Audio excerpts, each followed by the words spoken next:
अस्सलामुअलैकुम दोस्तों और साथियों, उम्मीद है आप लोग खैरियत से होंगे। ये वीडियो है उन लोगों के लिए ख़ास तौर पे कि जिनको कोलेस्ट्रॉल का प्रॉब्लम होता है, और जो कोलेस्ट्रॉल का प्रॉब्लम जिनको होता है लेकिन उनका दिल नहीं करता कि वो कोलेस्ट्रॉल की दवाई खाएं, और उसकी वजह बाज़ लोगों की अपनी पसंद नापसंद भी हो सकती है कि बाज़ लोगों को अच्छा नहीं लगता कि वो बहुत ज़्यादा दवाइयाँ खाएं। और कुछ लोग ऐसे होते हैं कि जो कोलेस्ट्रॉल की दवाई जो बड़ी मशहूर होती हैं, जिनको हम स्टैटिन्स के नाम से कहते हैं, तो वो जब शुरू करते हैं तो उनको मसल एक्स यानी पट्ठों का दर्द शुरू हो जाता है, तो उनका दिल नहीं करता ऐसी कोई दवाई लेने को। तो ऐसे लोगों के लिए अब एक ऐसा ख़ास किस्म की स्टडी आई है कि अगर वो चाहते हैं कि उनका कोलेस्ट्रॉल और ख़ुसूसी तौर पे टोटल कोलेस्ट्रॉल और LDL यानी लो डेंसिटी लिपोप्रोटीन जो है, अगर वो कम करना चाहते हैं और कोई दवाई भी नहीं लेना चाहते, कोई फिजिकल एक्सरसाइज भी नहीं वो करना चाहते, या इसके अलावा कोई और तब्दीली नहीं करना चाहते जो इस स्टडी में की गई है, तो उनके लिए ये वीडियो बड़ी अहम है। क्योंकि दोस्तों, एक तो टोटल कोलेस्ट्रॉल से आप वाकिफ़ हैं कि जो हम सुबह 12 घंटे के एक रोज़े के बाद कह लें या कुछ खाए पिए बगैर जाके एक टेस्ट करवाते हैं, फास्टिंग लिपिड प्रोफाइल, तो उसमें एक टोटल कोलेस्ट्रॉल होता है, एक LDL होता है, एक HDL होता है, एक ट्राइग्लिसराइड्स होते हैं। लेकिन इसमें जो LDL है उसे हम बुरा कोलेस्ट्रॉल कहते हैं, यानी लो डेंसिटी लिपोप्रोटीन के नाम से, और इसी तरह से जो HDL है वो हाई डेंसिटी लिपोप्रोटीन है, वो एक अच्छा कोलेस्ट्रॉल समझा जाता है। तो यहाँ पे जो स्टडी है ये फोकस की गई थी, या इसमें जो नतीजा सामने आया था वो था टोटल कोलेस्ट्रॉल और LDL के बारे में। तो इसमें कुछ लोगों को, ये एक्चुअली रैंडमाइज्ड एक स्टडी थी, जो अक्सर मैं जिक्र करता रहता हूं कि जो सबसे अच्छी स्टडी होती है उसको हम कहते हैं रैंडमाइज्ड स्टडी, और ये कंट्रोल्ड थी और ये क्रॉसओवर स्टडी थी। क्रॉसओवर का मतलब क्या है कि एक लोगों को दो हिस्सों में तकसीम किया गया, उनको 4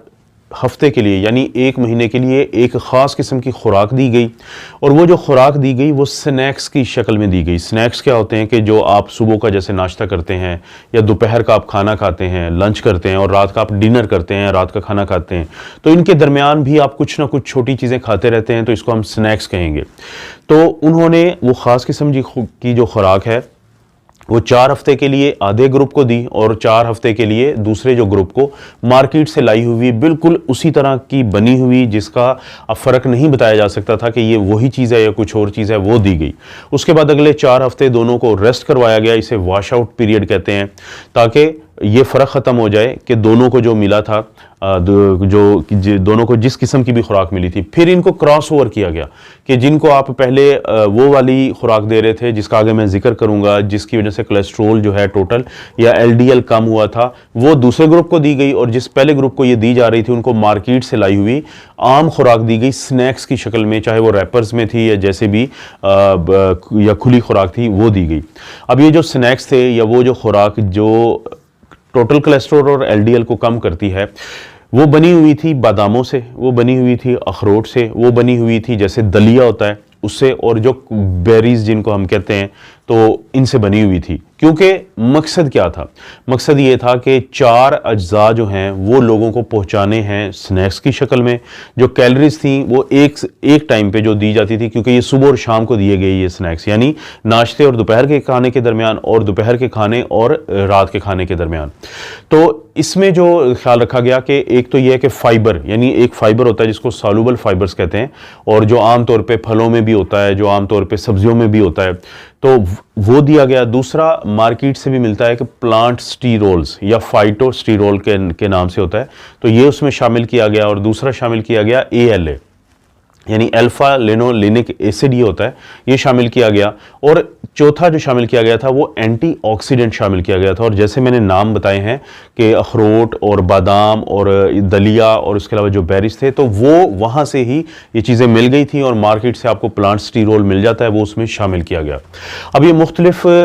जो स्नैक्स थे ये मुख्तलिफ शक्लों में लोगों को दिए गए, कि जिसके अंदर दलिया था, जिसके अंदर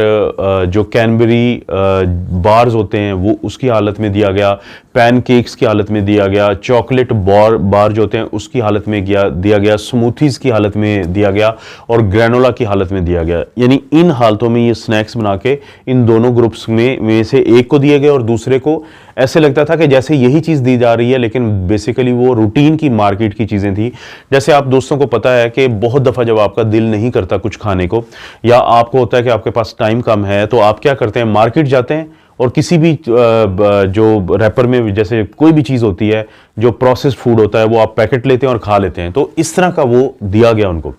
अच्छा, इस स्टडी में एक चीज़ का खास ख्याल रखा गया कि इन लोगों को खसूसी तौर पे कहा गया कि वो इस पूरे स्टडी के अरसे के दौरान, जिसको अगर हम देखें तो ये तकरीबन जाके 3 महीने बनते हैं, कि 1 महीने एक किस्म की खुराक दी गई, अगले महीने सबको रेस्ट करवाया गया, कोई खुराक में तब्दीली नहीं की गई, और तीसरे महीने फिर उसको क्रॉस ओवर किया गया और इस दौरान कोलेस्ट्रॉल को चेक किया गया। तो इनको कहा गया कि इन 3 महीने के दौरान उन्होंने कोई कोलेस्ट्रॉल को कम करने वाली दवाई नहीं लेनी है, स्टैटिन्स, और कोई फिजिकल एक्टिविटी जो है अपनी बहुत ज़्यादा तब्दील नहीं करनी है। बाकी जो चीज़ें हैं वो रूटीन की खा सकते हैं जो पहले भी खाते थे।